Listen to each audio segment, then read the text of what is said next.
Welcome back to episode 6. Yeah, 6. Is it 6? Yeah, we've done 6. This is Yeah. our 6th episode. 6 And episodes of the Value Proposition podcast. I think we're doing pretty well. Yeah. The last episode was a struggle, man. I'm not going to lie. It was difficult, but I think There was a lot of tears. I don't know haven't what. I cried just that couldn't hold hard myself together in the in a last very long episode. I just time. laughed a lot. yeah. I mean, not a bad thing. No. I mean, laughing, makes you live longer. So they keep telling me.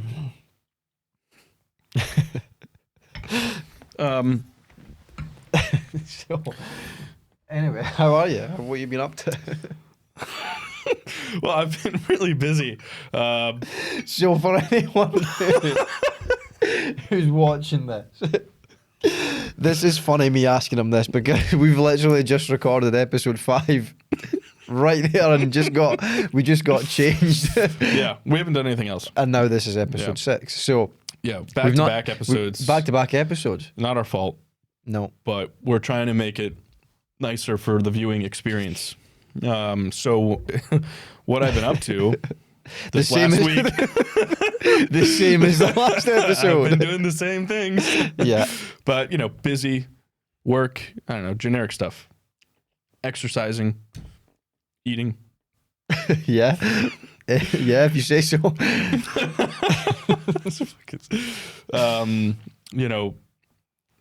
We've been working hard on our new business idea. Yeah, and I think And that's maybe we one should thing go that we're into going a little bit to... more detail. Yeah, I think let's talk about that first, actually. Good idea. Our kind of roadmap over the next couple of months. Yeah. So, in episode 4, we started the business. Yep. Value Proposition Consulting is the name that we eventually came up with. Essentially, what we're going to start off by doing is 10 steps to 100K for an estate agent. It's the steps that I used myself when I was working in real estate in Scotland, and it is the 10 steps that got me to over £100,000 per year. So that is what we're going to go with. 10 steps, everything's outlined. And do you want to go over costings and stuff like that? Did we agree on a price yet? Well, Sorry. we have an idea. well, okay. actually, what we're going to do.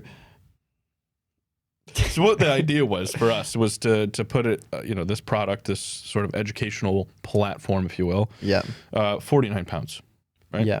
But then what we really want to do, and also we want some feedback from other people watching.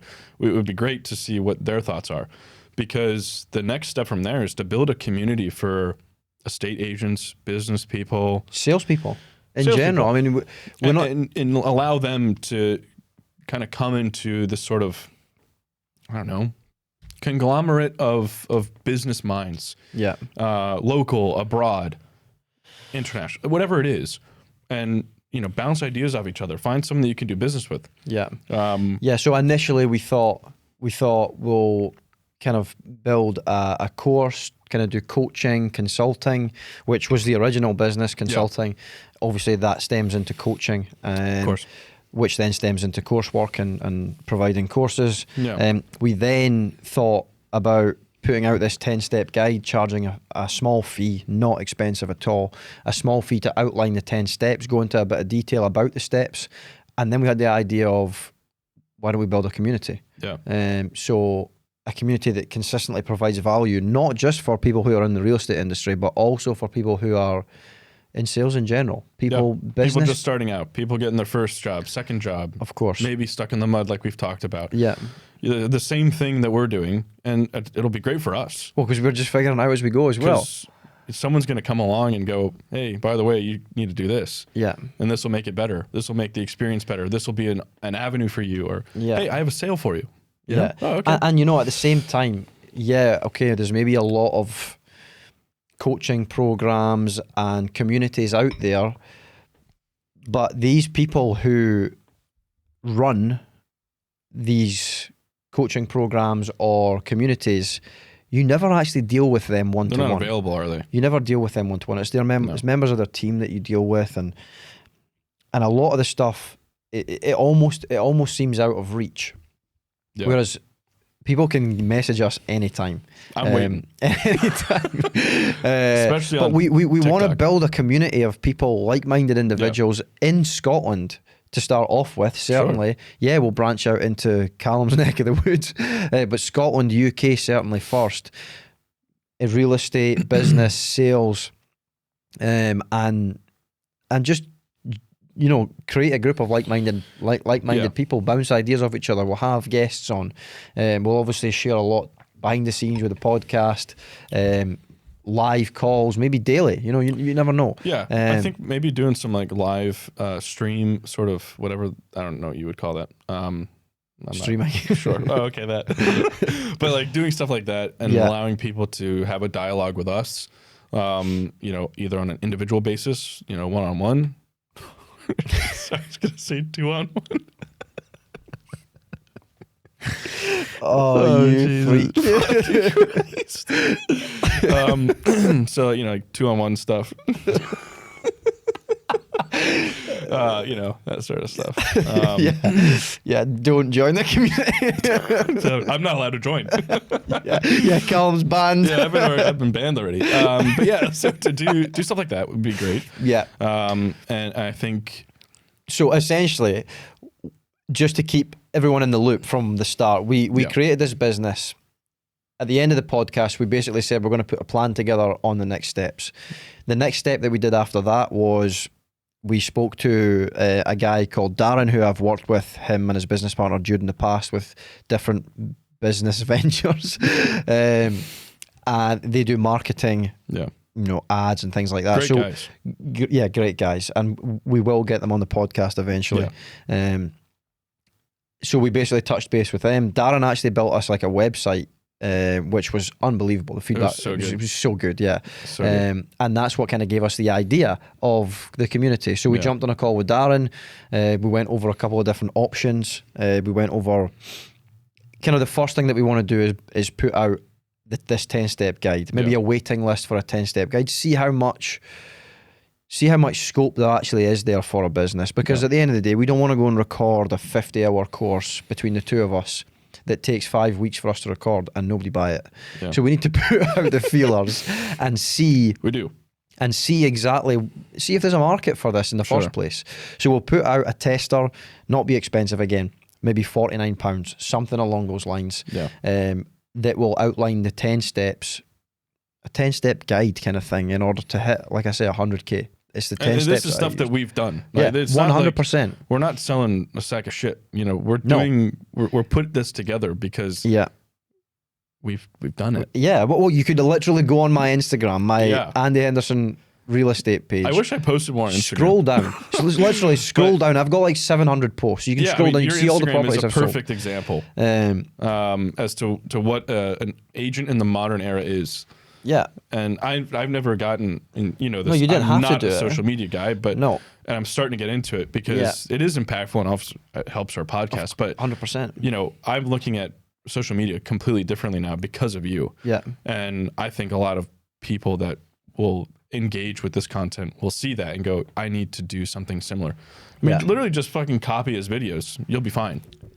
I mean, He's not going to care. No, not at all. Not at all. And I think that this 10-step guide, will be brief in some aspects, but it'll be a good 2-3 hour amount of work to go through. Yeah. We'll cover everything from the very, very start, literally learning your market. What do you need to learn? Learn your competition, learn your unique selling points. Then once you've done all that, you're then moving on to building your personal brand, then generating leads, then converting the leads. And it's a step-by-step guide, and we'll go into a bit of depth about these steps individually so that you can literally start closing more deals there and then. It's literally stuff that you can implement from the start. Yeah, as you go, you can implement all of those pieces and all those points. Exactly, yeah. I think that it'll help a lot of people because when you first get into the industry, It's a biased answer, but I do actually. Yeah, of course. When you first get into the industry, there's so much that you don't know. You don't have any direction. No. It's a new industry. You're all over the place. Should I knock on doors? Should I flyer? Should I post videos? Should I? I don't know if you ever had this comment, but the first comment I ever got from another agent when I first got my license was, "It's going to take you 2 years to sell your first house." Yeah. And I was like, okay. So, like 8 months later, I'm like, well, exactly. Yeah, of course. Well, I was told but it was only because I had, and this is why I think what we're doing is going to be so helpful. Yeah.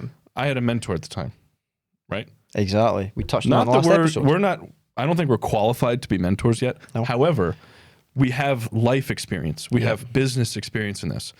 And I think what we are going to offer is that, say, hey, we're going to be able to almost hold your hand in a way. Yeah. And say, hey, this is what we've done. It works. Yeah. You just have to figure out how to implement it in your own business. Yeah, 100%. And then you're off to the races. Definitely. And I was the same. I was told it'll be 6 months before you sell a property. Yeah. Oh, you were lucky then. 6 months. Well, yeah, they tell you in America it's 2 years. They said 6 months before you list a property, and I listed 5 in my first month. But I built a foundation before I just started trying to generate leads. Yeah. And it's all about the right and correct process that you build your business from the ground up. Yeah. I mean, a tower building doesn't stand without a strong foundation. It's like any business. You need to build the foundation of the business strong before you start implementing the rest of the steps. Yeah. And this definitely covers that. Make sure that you have a solid understanding of what you're doing, how you're doing it, and what to do and when to do it, kind of thing, before you just start going willy-nilly generating leads. Yeah. So yeah, that's. There was an interesting thing I saw from Jordan Belfort. You may have seen this before, and he was doing a conference, and he was listing, 3 key steps for a sales job, any sales job. I forget the first one, but the second one was enthusiasm. Yeah. And the third one was seem like an expert. I don't know how much I agree with that. I was just trying to see what your thoughts were, so tell me more. I think, and your dad taught me this, I think that if you work in sales, you need to be one thing. I think confidence is a massive aspect of sales. You need to be confident in whatever you're doing, but you don't just need to be confident, you need to be competent. To come across as competent. Nice. So if you just act like you know what you're doing, you're not very competent. No. And yeah, that might surface level if you're confident, but you aren't competent. Sure. Then you might look fine. But when you start to get a bit further on, you can only fake it for so long before you get caught. And again, it's all about building the foundation. Again, I'm going to keep talking about that, but it's all about building a strong foundation. And the competence comes from the strong foundation. Yeah. So I don't know if I agree with you. I like Jordan Belfort in a lot of ways. Sure. I think the whole theatre of his. I think it is a bit of theater, like enthusiasm. I mean, back to back, it is theatrical. Enthusiasm and seeming like you're an expert. Yeah, I agree. I do agree with that. To be a doctor, I agree with that. I could pretend to be a surgeon.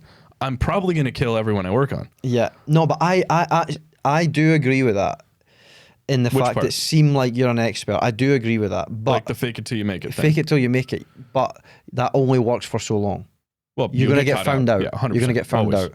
So when you first start, it almost is a bit fake it till you make it, because you've not got the proof to go and say, well, look, I've sold X, Y, Z.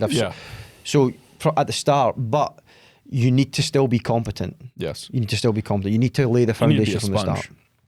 100%. Yeah, and you need to be competent enough to try to understand and filter the information that comes in. One of the big issues with self-employed real estate agents in Scotland is that when you start working for a company self-employed with a brokerage or an agency, you don't have a boss. You're your own boss. You're not paid a salary. It's 100% commission. You're not paid a salary. Nobody's telling you to be in the office at 8 and leave at 6, or to go out and hand out flyers at 7 o'clock at night. Nobody's telling you to do any of that. So a lot of people, because there's no direction, they don't have a boss, they don't have somebody telling them what to do, when to do it, they almost feel lost in the process and they don't know what to do. Yeah. And then all of a sudden they don't see any results, so they give up because they don't have anything going on. And they're making no money. And they're making no money, exactly. So why stick with it? Exactly. So one of the main things that I did when I first started was I went into the office every single day I had nothing to do, but I just sat in the office. I listened to people talking on the phones. Yeah. And guess what? If you're sitting in the office and a lead comes in and the office owner sat there and you're sitting right in front of them, the lead's going to go to you. It's not going to go to the person who's in the house. No. Because they've not got anything to do. No. It's going to go to the person who's sitting in the office. Yeah. You need to sit in the office, soak up like a sponge. I was there 8:30 till 6 every day. I did fuck all. Yeah. I did nothing. Yeah. For the first 2 weeks when I was doing my training, I did nothing, but I was there. I was learning. I was listening to phone calls. If anyone needed anything done, I was happy to do it. Yeah. And that's how you learn. You need to pull your socks up and get stuck in. And I think that because in self-employed real estate agents, there's nobody telling you to be in the office at X and leave at Y, or do X or do Y. You just think, oh, well, I'll just do work when the work comes. No, you need to need to go and make things happen. Your dad says it to me all the time. Proactive. Make something happen. Yeah. Go and make something happen. Yeah. Go and make something happen. You can't do that sitting in the house. No. You And there got are a more lot of chance- things you can do for minimal energy Yeah, and significant upside. 100%. LinkedIn would be one of them. Yeah, definitely. All social If media you're going to is... scroll on something, scroll on LinkedIn and follow everybody you possibly can. That's somewhat related or loosely related to what you're doing. I do that. That's how I started my LinkedIn. I got a LinkedIn. I had no fucking clue what I was doing. Yeah. Because social media is not my fucking jam. And I just went on there. I put, my cheesy picture of myself. I know which one you're talking about. The Greatest Showman. Fuck off. And I just started following everybody Hugh possible. Jackman over here. Thank you. Wolverine, baby. Yeah, oh yeah. But no, I mean, that kind of brings me on to another topic that I want to touch on, is social media. Oh, wow. Just in general, right? Now, social media can be used for the wrong reasons, without a shadow of a doubt. And I think that social media is damaging in a lot of ways. Agreed. But in some ways, you can learn so much. Yeah. For a start, if it wasn't for social media, I would never have been able to sell as many houses as what I did as a real estate agent. Never, because that was the base of my business. I wasn't allowed to have a website as a Remax agent. Really? You're not allowed a personal website. So my whole archaic. business was ran on Facebook to start off with, and then laterally towards the end, I started to use Instagram a lot more. Yeah. But a singular agent can't have a private email address. It can't have a private website. It's got to be run through the office, and it's only a landing page, which was frustrating, because if anyone ever searched for Andy Henderson Remax, it takes them to the Remax page. Remax then get the lead, and they could find anybody from the office. of course. Yeah. So Yeah. frustrating, but that my main focus was social media. It was the only way that I generated Don't leads. give them a reason to go to that website. Exactly. Yeah. So I was big on Facebook to start off with, and again, kind of like I said, laterally shifted over to Instagram. But my whole business was run on it. So if it wasn't for social media, I would never be sitting in this chair right now talking about real estate and sales, because there would have been none of it. Yeah. Yeah, I mean, your social media page is fantastic. I love it. Oh, thanks. Okay. Bit weird. Don't know why I snorted that. But, it's a little weird. But yeah, so no, I think you are a very, very good social media agent, explaining what it takes to be an agent. It's just a good template. like a modern day agent. A modern day agent. But if you look at it from the other side, social media in general, you could learn so much if you follow the right people. Like we touched on in the last episode, you are influenced, or you are a mix of the 5 people that you spend the most time with. Exactly. If you follow 5 people that you're watching constantly on social media, now you're going to follow more than 5 people. But if you watch these 5 people that you watch the most, you're going to be influenced by them the most. Like my top 5. Johnny Sins. Johnny Sins, Megan Maroney, who else? Mia Khalifa, and Donald Trump. I don't know who the 5th. Elon Musk? Andy Henderson. I thought you looked familiar. Yeah. Anyways, your mom watches this. I'm sorry. Yeah. Yeah. I mean, if you're scrolling through that, that's obviously the term brain rot kicks in. 100%. I mean, controversial, but I recently saw a video of Mia Khalifa giving marriage advice. Wow. I thought Who's who's Mia Khalifa? She's the porn star. with the big knockers. And yeah, it was a joke, bud. that deadpan always gets me. Damn. Fuck. Yeah, I thought that was very confusing. Yeah. Anyway, that's all I got to say. Swiftly moving on. Don't know why you were listening to the interview. Anyway. Don't know what you're talking about. I've never seen that interview. Yeah. This is awkward. well.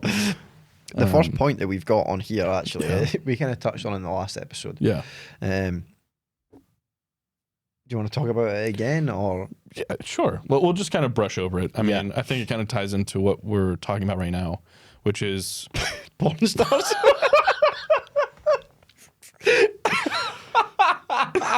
Oh man. Well, sorry, you were talking about it. First of all, that was a personal dialogue. Okay, that was not a we. That was a me. No, just starting the business and figuring out who you are. That's what I'm talking about.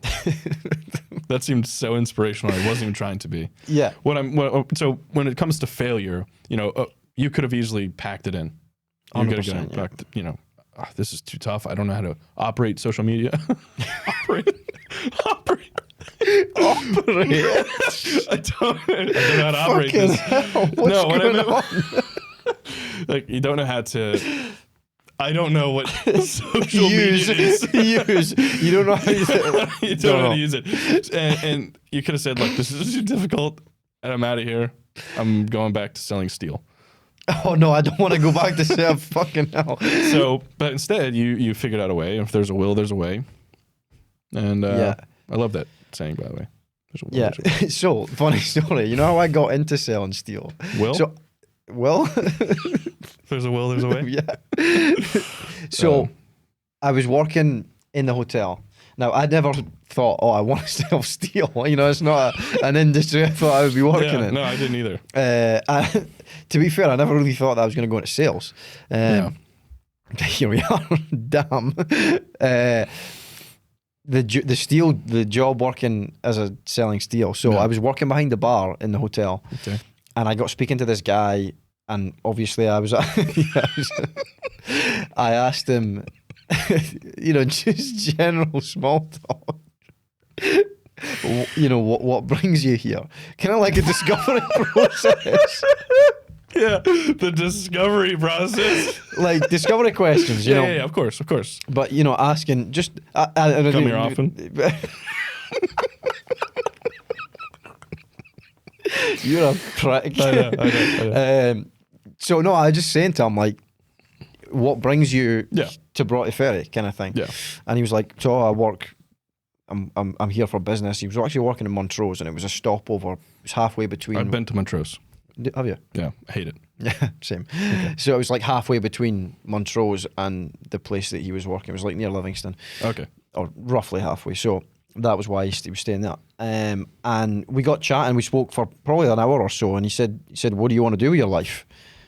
And I'm like, I don't know. I'm like, great question. When I was probably 19. Yeah. Maybe 20, 19.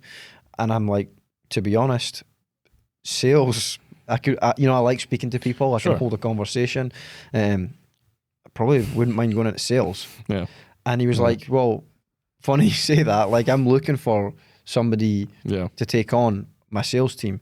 And I'm like, what do you sell? And he's like, steel. And I'm like, oh, shit. I've never seen myself as a steel salesman. And the thought of going into sales did seem... that's a big did niche, seem good. Was it like a productive business? I don't know anything about steel. I was selling steel to like football stadiums, like contractors that would build like football stadiums, so stuff like that. Pretty big business. Oh yeah, they were like it's called Barrett Steel. They're one of the biggest steel providers. Shout out to Barrett. Thanks for giving me this guy. One of the biggest steel providers in Scotland at the time. Anyway, I don't know what the situation is with them now. What was day one like? Learning how to use the system, actually. So everything the system that was used to log steel orders was like from the 80s. It was fucking terrible. Like worse than like Excel? Oh. Like a worse it looked like, when you used to like watch the TV and the football scores would come at the end. It was like a black screen, and it was like yellow numbers. That's what it was like. No, I grew up in America. We had plasma TVs. Oh, nice one. I'm just kidding. But yeah, so anyway, first day doesn't matter. But I was just wondering. My like day to day, I would be given like, this is all the client list this is all the businesses that use steel in the area. Yeah. Phone them, or if you're driving past them, pop in and go and speak to them. Anyway, wow. I lasted about a month. I'm like, yeah. The thing is, I liked selling, but I have no interest in steel whatsoever. So well, it's tough to go modeling, hospitality, steel salesman. That trajectory doesn't work. No. Does it? No. Anyway, I did like the selling aspect of it, but I just had no interest in talking about steel. Yeah. And that's what my job was. So when this real estate thing popped up, when the hotel was closing, I'm like, shit, I need to get another job. Yeah. This advert popped up for Remax, like a sponsored post. Yeah. I didn't realize it was self-employed. I didn't realize it was commission only. But I thought, fuck, I'll try it. Yeah. I like property. I had just bought a flat not that long before then. I enjoyed property. I thought maybe I could sell property. And one thing led to the other. Was there any thought of, I never once did you have thought a little bit of doubt? No, and and at this stage, this was 2020. This was March 2020. COVID was. The market was about to close for 3 months. Yeah. I'd finished my training and the market closed for 3 months. But when I was kind of deciding on whether to do it or not, it was probably February. Okay. And I spoke to a couple of people. It wasn't cool to be an estate agent then. Like, with all the programs on Netflix that you see now, selling Sunset, $1 million listing. Makes it look like the it's most like glamorized profession ever. They glamorized being a real estate agent. Yeah. There was kind of none of that then. No. I just thought that it might be a decent idea. I didn't know anyone that had done it. I didn't know anyone that had made any money from doing it, but I thought I might be okay at it. Yeah. I spoke to loads of people about it. I spoke to my mum about it. I spoke to my dad about it. I spoke to my friends about it. They're like, why the fuck would you do that? Yeah. They're all like, you don't get paid a salary. What are you going to do if you don't make any money? Yeah. And I'm like, well, I'll figure it out. Sure. And so many people told me not to do it. Yeah. I don't know why I did it. Looking back, it was fucking stupid because it was. Yeah, there's minimal security. There was no model person in Dundee or Scotland that I'd known that I could be like, they've done that and they made money doing it. Sure. I just looked at the numbers and I thought, I'll give it a go. Sure, well, why not? I did. And if you have nothing to lose. Well, I had nothing to lose. So just go for it. Yeah, so... I mean, I had a bit of savings that I had to use up until I got paid. Yeah. But I think the fact that I didn't have a backup plan made me more successful. Because if I'd had a backup plan, when things got tough, I would have just thought, fuck it, I'll do something else. And that's why a lot of people go into real estate part-time. It doesn't work. No. It doesn't work. You can't dip your toe in it. You can't, no, you need to be all in. Oh, yeah. You need to be all in. Oh, yeah. But it comes down to the failure thing. I never even thought about failing. No. To be honest. I never even thought about it. No. It didn't cross my mind. I didn't care what people thought. Do you think about failure at all? No. If I did, then I wouldn't have started a clothing brand. I wouldn't have started to sell watches. I probably wouldn't have started this podcast. No. Or we probably wouldn't have started. It just doesn't. If I feel like doing something, I just do it. I do it. Yeah. And maybe it comes down to discipline. Yeah, it could. Some of it could be. I don't know. I don't really think about the downside to a situation. I just try and think about the upside. Yeah. What about you? No, I don't think about failure very often. I have my typical doubts, of course, but that's more day to day. And are we going to be doing this or that? What project's best? Yeah. Is that a better idea? Is that more viable for investors? Stuff like that. I mean, I have my doubts and pessimistic views on certain projects, but do I think I'm going to be a failure? Not yet. No. I'll fucking let you know when I'm about 50. But I'm going to do everything I can to, it's what we talked about in the last is goals. Of course. There are targets that are there that, I mean, I'm going to do everything physically and mentally possible to make sure I achieve those, because there's the bigger picture of life as well. There are things that you have to do. Yeah. I just have to make them happen. Yeah. No. But you're absolutely bang on. It's almost like an aloof statement to say, like, I'm just going to make it happen. Yeah. Obviously, that's not what I'm fucking doing. There are a lot of practical, well, the thing is, it's all about. I need to do it's to all make about. them happen. It's not about the goal. It's about the system that you put in place in order to hit the goal. Yeah. If it was about the goal, everyone at the start of a 100-meter race has got the same goal. They all want to finish first. Always. If it was about the goal, they'd all finish first. Unfortunately, it's not the case. Yeah. It's about the systems that you put in place in order to hit the goal. Yeah.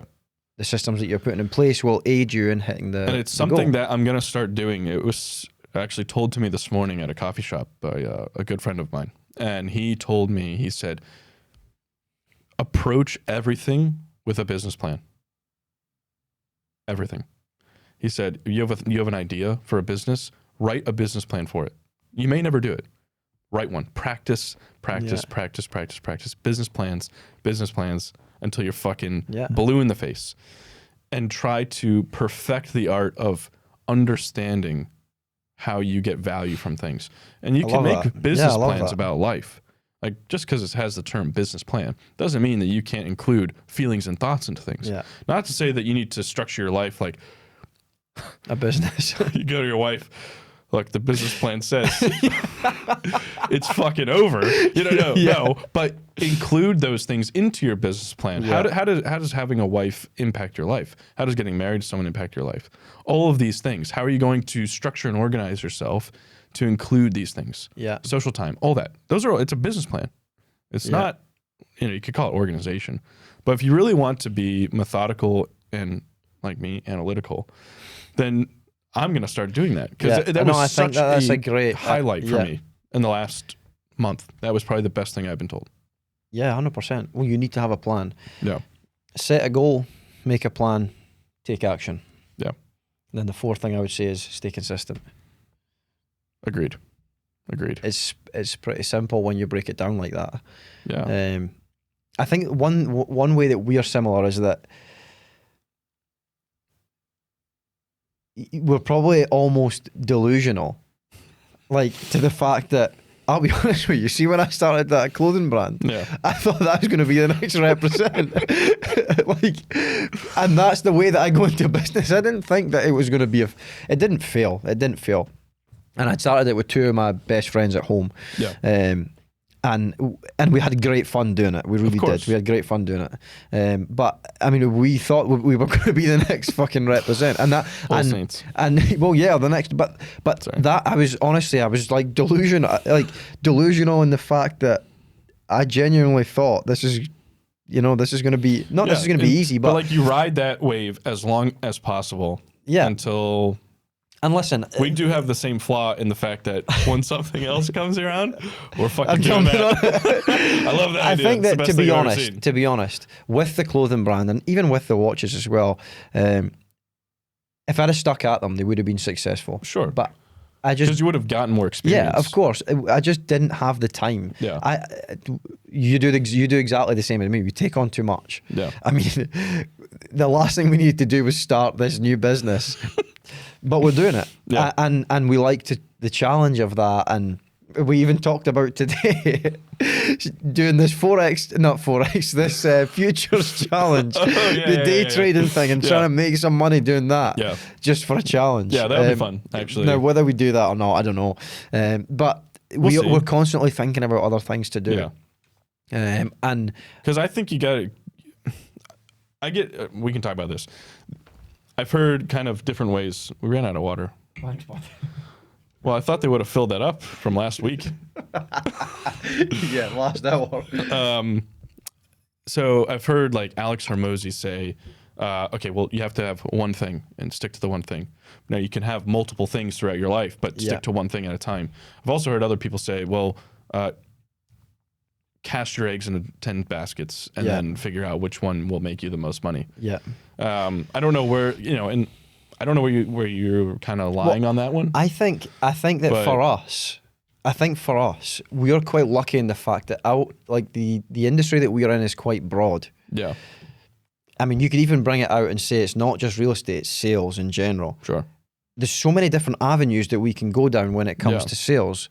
Yeah, okay, real estate sales, but sales in general, coaching, podcast, consulting. There's so many different arms that can come off that. So it's utilizing that as well. You could be in one industry or one niche, but have loads of different businesses running off of that one niche.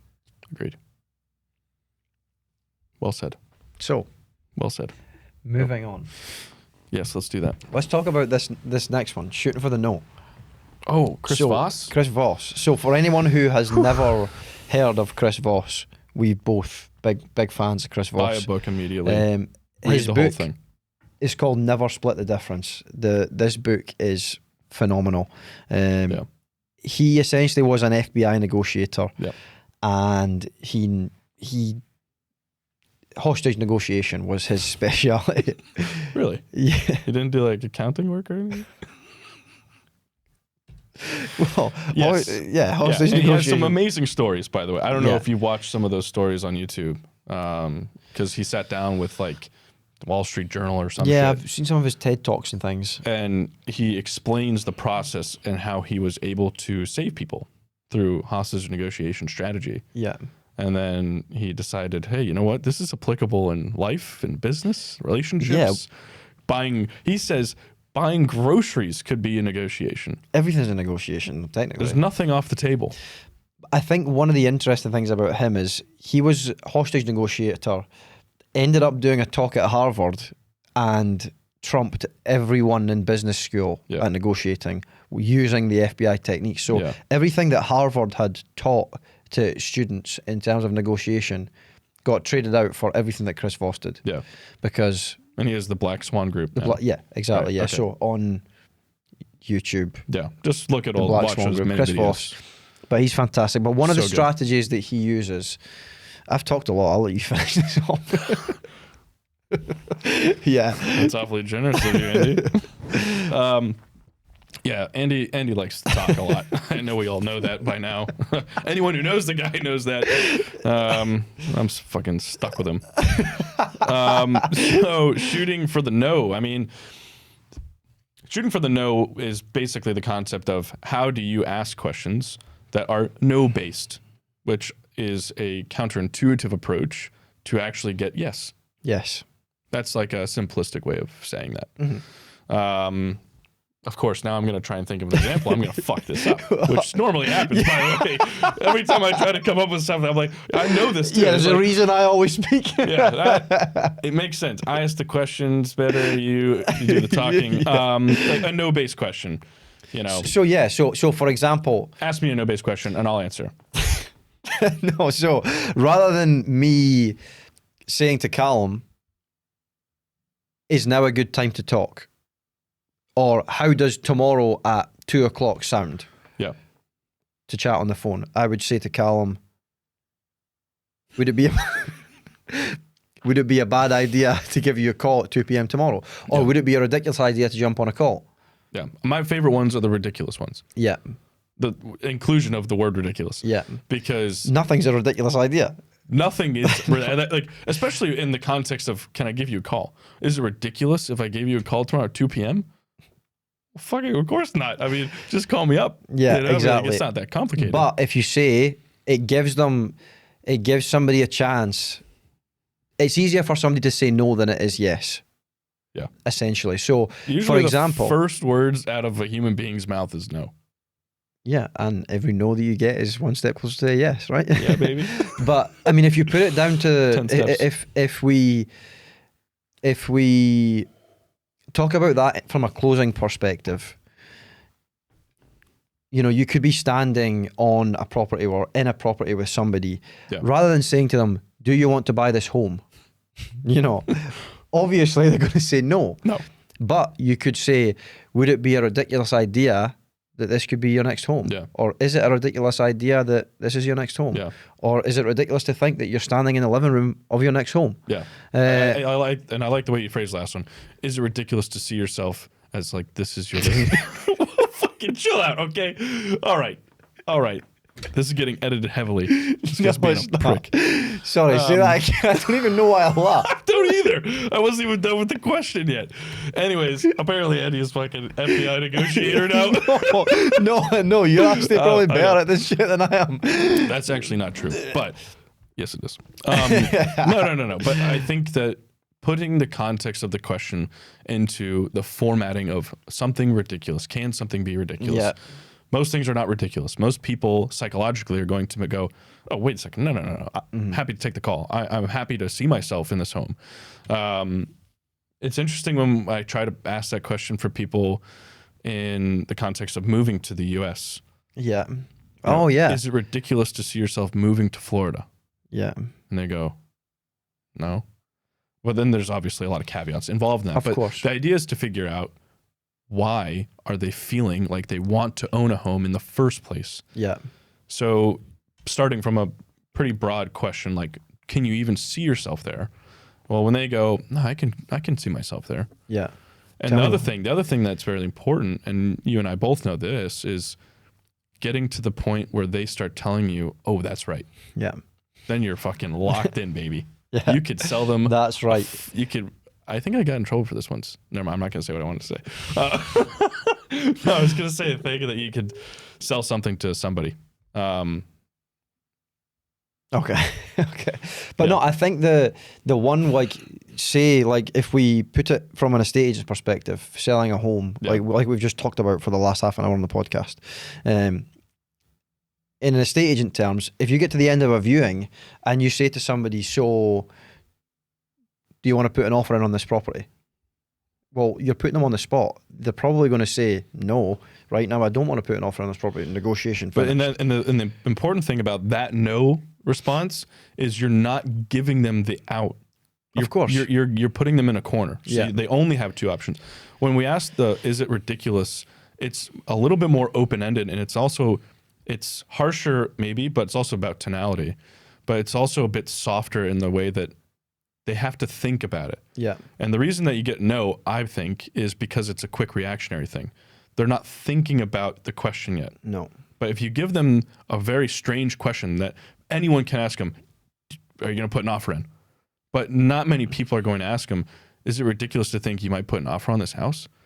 They go, oh, I'm not sure. Well, it's not. But the thing is, the chances are it's not ridiculous. Then it's a thinking and then thing. they start to think, shit, am I going to put an offer on this house? Yeah. I like the house. My wife likes it. Yeah.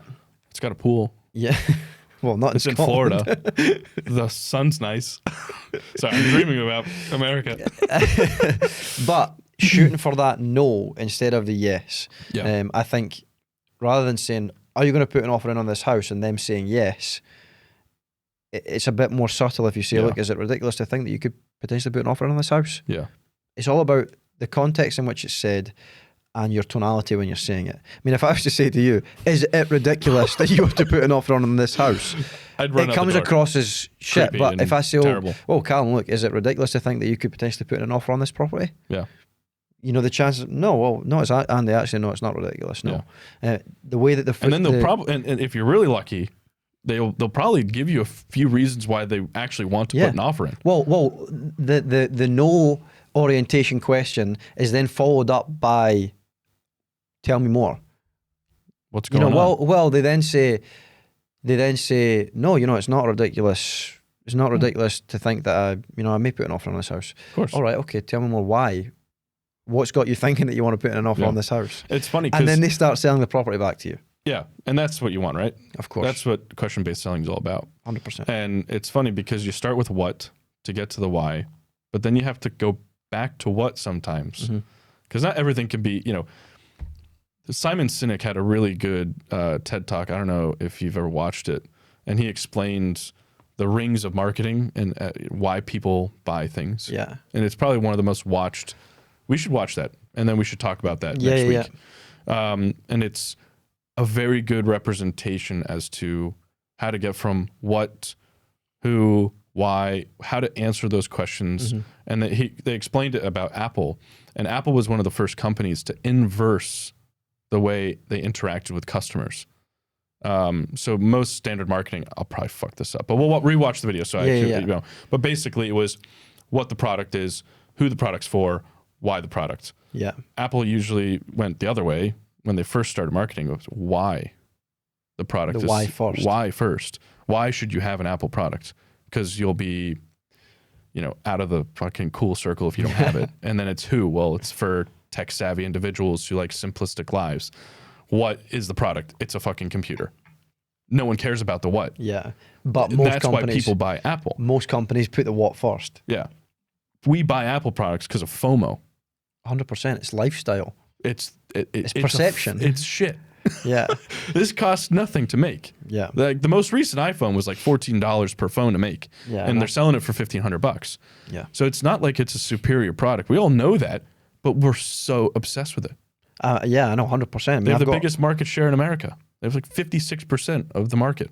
Yeah, for phone sales. They've done such a good job. Such a good job. I mean, I wouldn't buy anything else apart from chance. Apple. Not a chance. I'll tell you that I'm an idiot for it. I've got an iPad. I've got 2 Macs. I've got 2 iPhones. Yeah. I've got an Apple Watch. Yeah, I've got the Apple Watch. I've got my computer. I've got 2 iPads. Same model, by the way. I mean, my phone, my whatever. I think that's impressive when companies between the two of us, that. we've got probably 10 grand, 15 grand. Easy. Yeah, easy. Yeah. Nice. 100%. But companies now, this is why marketing, we kind of touched on it in one of the last episodes. Marketing is key. Like a good product needs to have good marketing. You could have the one that was deleted. Yeah. So you could have a good product or a great product with shitty marketing, and you'll never sell that many of them. No. You could have a shitty product with great marketing, and you're going to sell more than a great product with shitty marketing. Yep. The marketing's the key. You need to get the marketing 100%. right in order to sell the product. And Apple do a great job with it. Nike. Another fantastic job. Red Bull, great job. Oh my God. Red Bull, they might take the crown because social media wise, think about anyway, how disgusting the product is. I hate it. I don't drink it anyway, but I hate it. I do drink them on occasion when I feel like I need, like when a coffee's not. When doing you it want for me. wings. Yeah. So, anyways, but when you taste the product, if you didn't know it was Red Bull, you'd spit it out. 100%. It tastes like battery acid. Yeah, it's dog shit. And it looks like battery acid, and it's fucking gross. Yeah. But then you look at the marketing and go, well, I want to be like fucking Shaun White and fucking Kelly Slater and all these other professional athletes. Well, I should drink it too, right? It's like 100%, definitely. They do an awesome job on social media. Their social media. I mean, they have like that Red Bull channel that. Yeah. So in America, we have a place called Duffy's, or Hurricanes. Hurricanes? Have you ever heard of Hurricanes? Never. Duffy's Hurricanes. Okay. Can't wait for you to come to America. We're gonna have so much fun. Next month. I know. But I'll take you to these places, and they have a Red Bull TV designated, just Red Bull. Like when they build the planes and they just repeat. That's marketing. Awesome. No, and Represent clothing do an awesome job of it as well. There's 2 brothers who have Represent, Michael and George Heaton. And the only reason I know a lot about this is because when I had that clothing brand, I did a lot of research on them. And they have done a fantastic job at building a community. Yeah. There's people that will only wear Represent. I see people around town. They'll only wear Represent. And they've now branched out into workout clothing as well. Interesting. And this is where they're really building their community. They're now targeting like fit, healthy individuals, and people are buying into the brand of like their whole thing is on a mission. That's their 247 kind of line. Represent 247 is their sportswear line. They're kind of everyone's buying into this on a mission slogan, and what the guy George Heaton is doing on social media is fantastic. I mean, he's really growing a community. He documents his work ethic. He documents what he's doing. Yeah. And it's really cool to see that brand grow at the rate it's growing. I mean, they went from just before COVID, they were turning over 5 million a year to like the couple years later turning over 80 million. Jesus. Pretty unbelievable. That's amazing. I think that's our time. Yeah. So wrap it up. Yeah. I'm